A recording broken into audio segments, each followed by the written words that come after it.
Puji Tuhan, kembali kita bertemu Ibu Bapak, bicara soal kehidupan. Teristimewa yang paling menarik ketika kita bicara soal pergumulan. Masing-masing kita pasti punya tantangan pergumulan dengan beraneka ragam. Hari ini Ibu Bapak Saudaraku, tema yang akan saya ketengahkan adalah pengharapan di tengah masa krisis. Ini tidak enak Bapak Ibu, karena setiap orang tidak ingin mengalami satu masa-masa krisis. Ini menegangkan, tetapi mau tidak mau, setiap kita pasti akan mengalami masa-masa seperti itu. Dan bagaimana ketika saat kita sedang krisis? Krisis itu banyak hal. Krisis keuangan, krisis rumah tangga, krisis pekerjaan. Yang lebih daripada itu adalah krisis hati. Kita mengalami sebuah pergumulan di dalam kehidupan kita, karena di dalam hidup kita ada kekosongan. Ini yang paling berat, karena ini tidak bisa tidak. Ini tidak bisa dipulihkan dengan uang, dengan hiburan-hiburan yang ada di luar. Ini adalah hal yang paling berat. Krisis batin, krisis jiwa, krisis hati. Tapi pada hari ini, mari, apapun krisis kita, Tuhan pasti mengerti dan bagaimana caranya supaya kita lalu dari krisis itu. Bapak Ibu, mari kita baca di dalam surat Ibrani 4 ayat 14 sampai 16. 3 ayat ini cukup sekali untuk kita bisa berpegang bagaimana kita tidak menghadapi krisis apapun bentuknya. Saya akan bacakan. Karena kita sekarang mempunyai imam besar agung yang telah melintasi semua langit, yaitu Yesus Anak Allah. Baiklah kita teguh berpegang pada pengakuan iman kita, sebab imam besar yang kita punya bukanlah imam besar yang tidak dapat turut merasakan kelemahan-kelemahan kita. Sebaliknya, sama dengan kita, ia telah dicobai, hanya tidak berbuat dosa. Sebab itu marilah kita dengan penuh keberanian menghampiri tahta kasih karunia, supaya kita menerima rahmat-Nya dan menemukan kasih karunia untuk mendapat pertolongan kita pada waktunya. Ibu Bapak, ayat yang terakhir itu sangat menguatkan untuk kita bisa lepas dari krisis batin, krisis apapun, supaya damai sejahtera memerintah dalam hati kita. Ayat ini tegas, sebab itu marilah kita dengan penuh keberanian menghampiri tahta kasih karunia, supaya kita menerima rahmat dan menemukan kasih karunia untuk mendapatkan pertolongan kita pada waktunya. Yang pertama, mari penuh keberanian menghampiri tahta kasih karunia, supaya kita menerima rahmat, menemukan kasih karunia. Ini Bapak Ibu Saudara.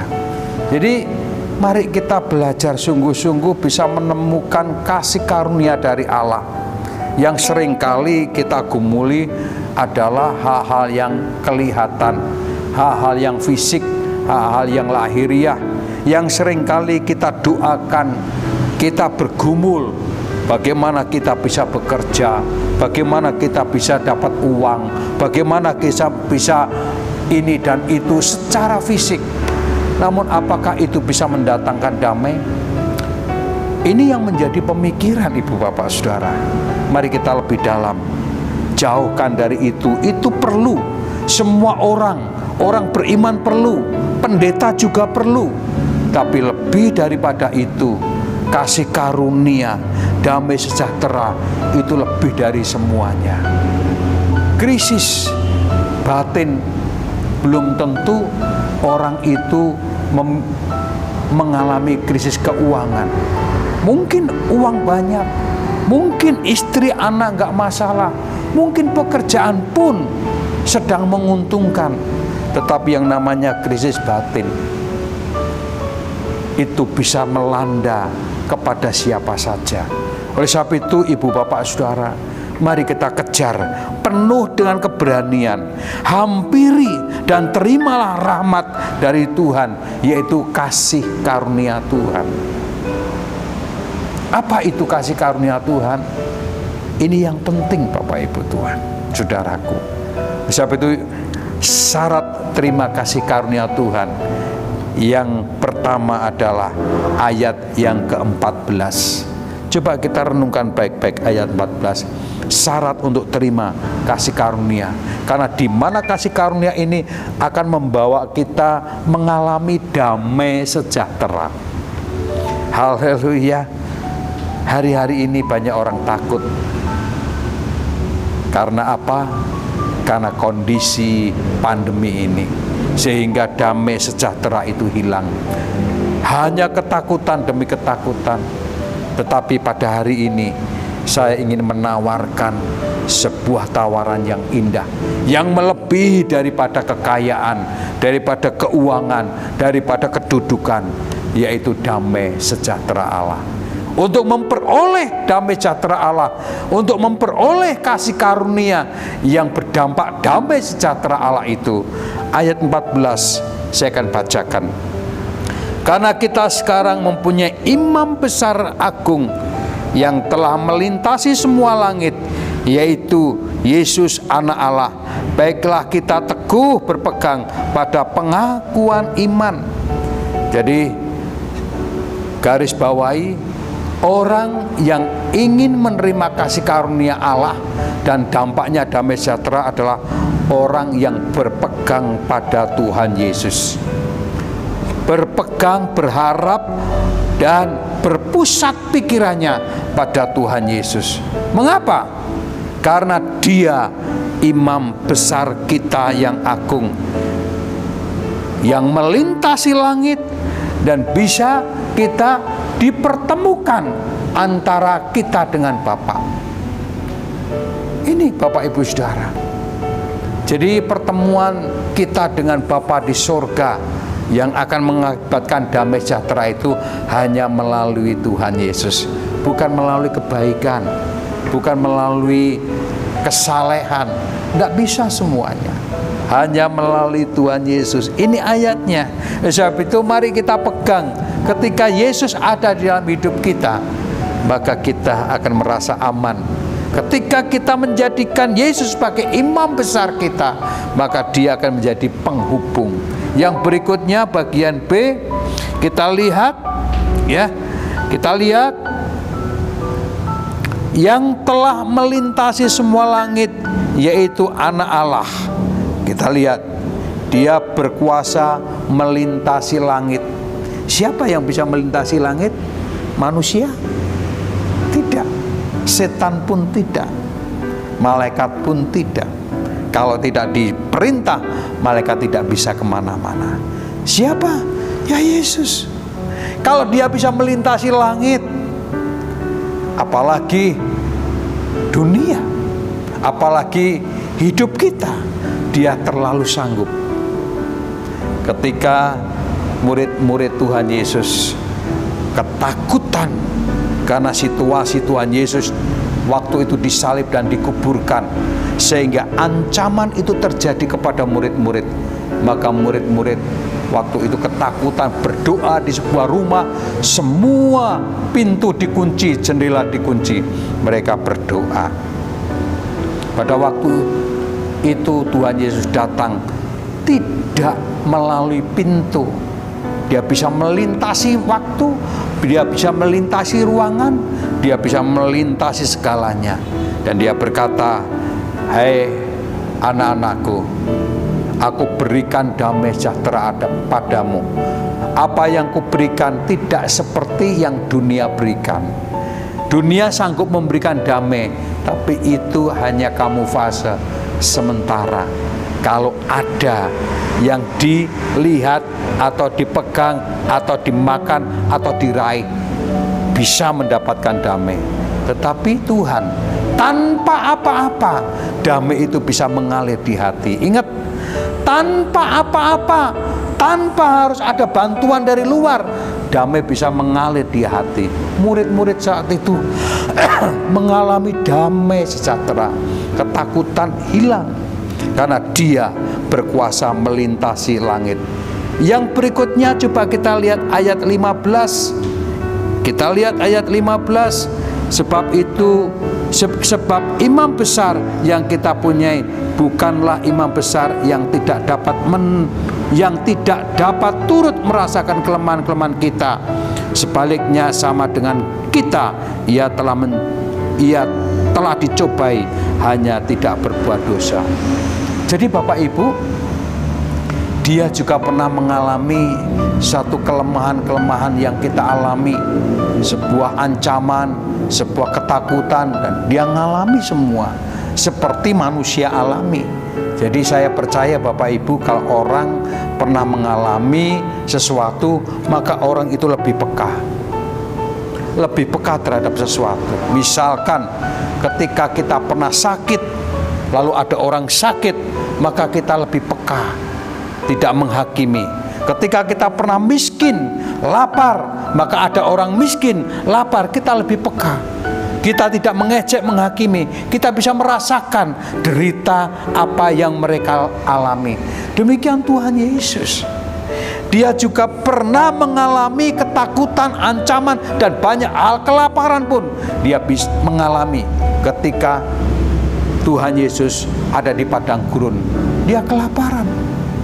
Ibu bapak saudaraku, tetapi mari kita lihat bahwa Tuhan turut merasakan apa yang kita rasakan. Jadi mari kita bersyukur. Tuhan, terima kasih, Engkau hari ini tahu persis apa yang sedang terjadi dalam hidupku. Tidak perlu kita ngeluh, tidak perlu kita bersungut-sungut, tidak perlu kita mengoyak-ngoyak kakinya Tuhan seakan-akan Tuhan tidak tahu. Dia tahu Bapak Ibu Saudara. Itu sebabnya ya, untuk memperoleh kasih karunia, pegang Tuhan Yesus erat-erat. Karena Dia imam besar, karena Dia berkuasa melintasi sesuatu yang mungkin orang bisa menghalangi, tetapi tidak akan terhalang bagi Tuhan Yesus. Dan Dia merasakan kelemahan kita. Bagian yang kedua, supaya kita bisa lepas dari krisis.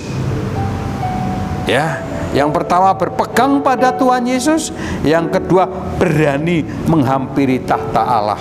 Mari kita lihat ayat 16. Sebab itu marilah kita dengan penuh keberanian hampiri tahta kasih karunia, supaya kita menerima rahmat dan menemukan kasih karunia untuk memperoleh pertolongan kita pada waktunya. Jadi yang kedua, menghampiri tahta Tuhan. Banyak orang tidak berani karena apa? Takut kami dosa, takut karena ini karena itu. Tuhan tidak menolak orang yang berdosa. Bahkan ketika Tuhan ditanya kepada orang lain, Dia berkata, bagaimana ini orang berdosa? Kenapa engkau hampiri? Tuhan berkata, dokter datang bukan untuk orang sehat, tetapi untuk orang sakit. Anak manusia datang bukan untuk orang kudus, tapi orang yang berdosa. Nah, apapun masalahmu, apapun keadaanmu, apapun pelanggaranmu, dosamu, itu bukan masalah untuk kita tidak berani hampiri Tuhan. Siapa kita yang saat ini sedang merasakan bahwa dirimu tidak layak? Siapa di antara kita yang saat ini merasakan dirimu penuh dosa dan tidak berani berdoa? Saya akan mendoakan Anda. Dan jika nanti Anda merasakan hadirat Tuhan, maka teruslah engkau berdoa. Karena apa? Orang yang berani menghampiri tahta Allah, dia akan menerima rahmat. Orang yang berani menghampiri tahta, dia akan menerima kasih karunia. Orang yang berani menghampiri tahta, dia akan mendapat pertolongan pada waktunya. Kita lihat ayatnya. Jadi keberanian itu diperlukan, kesungguhan itu diperlukan, kemauan itu diperlukan untuk melayani Tuhan, untuk berdoa, bahkan kalau perlu berpuasa. Supaya apa? Kita akan mendapatkan 4 hal: mendapatkan rahmat, mendapatkan kasih karunia, dan mendapatkan pertolongan pada waktunya. Puji nama Tuhan. Bapak Ibu Saudara, saya tidak terlalu lama untuk berkhotbah, tapi pada hari ini Bapak Ibu Saudara yang tidak berani menghampiri tahta Allah, yang tidak bisa berdoa, angkat tanganmu, saya akan berdoa. Inilah Bapa yang di sorga, kami mengangkat tangan karena kami banyak dosa dan tidak dekat dengan Engkau. Ibadah sudah kami tinggalkan begitu lama, tapi pada hari ini melalui gembalamu kami berdoa dalam nama Tuhan Yesus.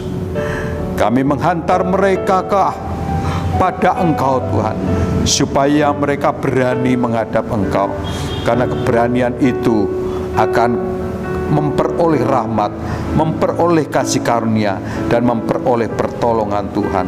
Terima kasih Tuhan. Berkati mereka yang saat ini angkat tangan. Berkati mereka yang saat ini sedang ketakutan menghadapi krisis ini, supaya mereka berpegang kepada Tuhan dan berani datang kepada Tuhan. Dalam nama Tuhan Yesus kami berdoa. Amin. Tuhan memberkati. Haleluya.